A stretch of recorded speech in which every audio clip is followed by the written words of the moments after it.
Hello students, देखते हैं कि हमें इस क्वेश्चन में क्या दिया हुआ है। A solid sphere, hollow sphere and a disk, same mass, same radius, are released from a rough inclined surface. एक inclined surface है, ये रफ है और यहाँ से इसे रिलीज किया गया। All of them rolls down without slipping, यानी कि प्योर रोलिंग का कंडीशन है। On reaching the bottom of the plane, match करना है कॉलम 1 और कॉलम 2 में। ठीक है, सबसे पहले पूछा है कि time taken to reach the bottom. सबसे जल्दी जो है वो कौन जाएगा, तो टाइम कितना लगेगा सॉलिड को, हॉलो को और डिस्क को इस पोजीशन से इस पोजीशन पे आने के लिए।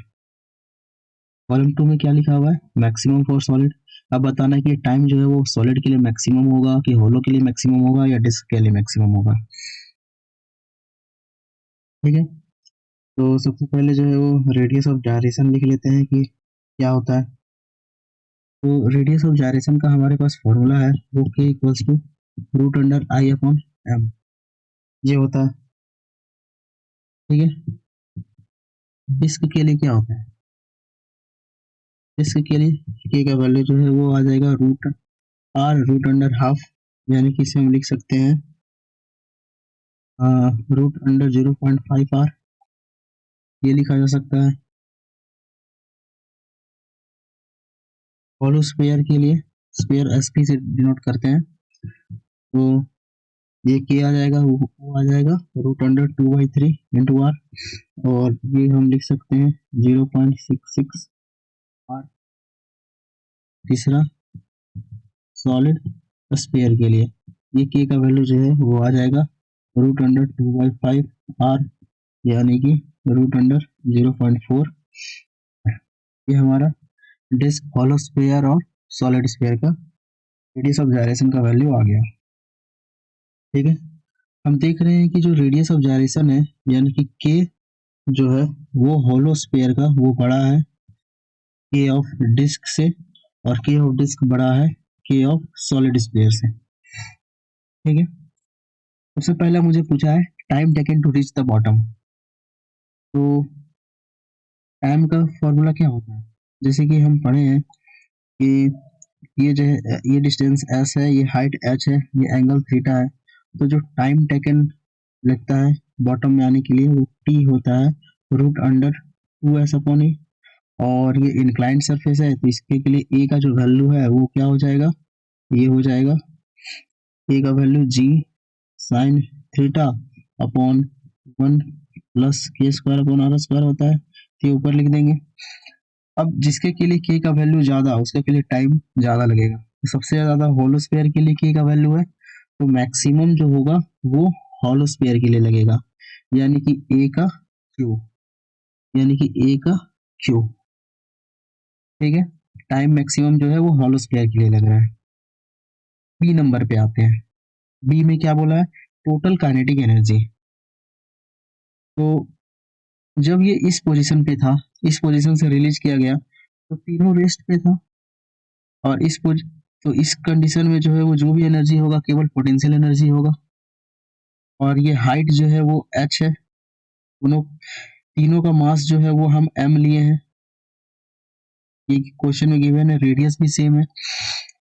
अब इस पोजीशन पे आने के बाद जो है वो जो टोटल एनर्जी होगा वो काइनेटिक उसके पास होगा।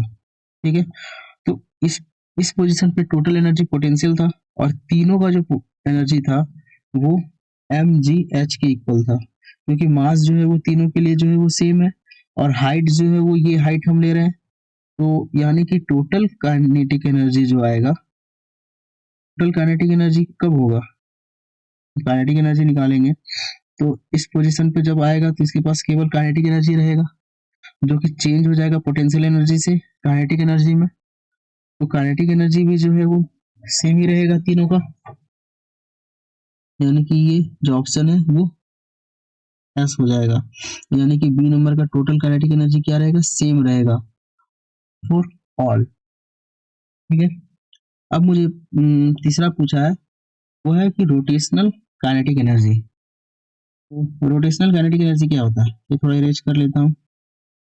रोटेशनल काइनेटिक एनर्जी क्या होता है, ये होता है half I omega square, half I omega square. अब इस चीज को हम और क्या लिख सकते हैं, हाफ एम के स्क्वायर ओमेगा स्क्वायर। आई को जो है रेडियस ऑफ जाइरेशन के टर्म में लिख दिया, ठीक है। अब जिसका के ज्यादा उसका रोटेशनल काइनेटिक एनर्जी ज्यादा, तो हम देख रहे हैं कि होलो स्फीयर का जो है वो के ज्यादा है, यानी कि रोटेशनल काइनेटिक एनर्जी मैक्सिमम किसके के लिए होगा, तो होलो स्फीयर के लिए होगा, यानी कि rotational kinetic energy is maximum for hollow sphere, ठीक है। ये ऑप्शन हो जाएगा सी का क्यू। और लास्ट क्या बोला है डी नंबर में, ट्रांसलेशनल काइनेटिक एनर्जी। तो ट्रांसलेशनल काइनेटिक एनर्जी क्या होता है, काइनेटिक एनर्जी ट्रांसलेशनल वो होता है half M V C square. तो जब ये यहाँ से रोल करेगा तो इस समय जो वेलोसिटी वी सी होता है वो क्या हो जाता है, half M G H divided by 1 + A square by R square, यानी कि जिसका के ज्यादा उसका काइनेटिक ट्रांसलेशनल काइनेटिक एनर्जी कम। तो मैक्सिमम किसके के लिए होगा, तो मैक्सिमम होगा सॉलिड के लिए, सॉलिड स्फीयर के लिए, क्योंकि के का जब हम वैल्यू यहाँ लिखेंगे सॉलिड स्फीयर का वो कम आएगा। अब के का वैल्यू कम है मतलब ट्रांसलेशनल काइनेटिक एनर्जी क्या है, ज्यादा है। तो ये हो जाएगा मैक्सिमम फॉर सॉलिड स्फीयर। यानी कि जब हम कंक्लूड करते हैं तो कंक्लूजन हम क्या लिखते हैं कि कंक्लूज कंक्लूड कर लेते हैं। ए का मेरा आया था क्या, क्यू आया था, यानी कि total time to reach the bottom is maximum for hollow sphere. B number में क्या आया था, टोटल काइनेटिक एनर्जी वो सेम है, यानी कि इसका एस आया। सी नंबर में क्या आया, रोटेशनल काइनेटिक एनर्जी वो मैक्सिमम है होलो स्फीयर के लिए, यानी कि इसका भी क्यू आया। और डी नंबर में क्या आया, ट्रांसलेशनल काइनेटिक एनर्जी वो मैक्सिमम है फॉर अ सॉलिड स्फीयर, यानी कि इसका जो है वो पी आया। तो इस तरह से क्वेश्चन हो गया।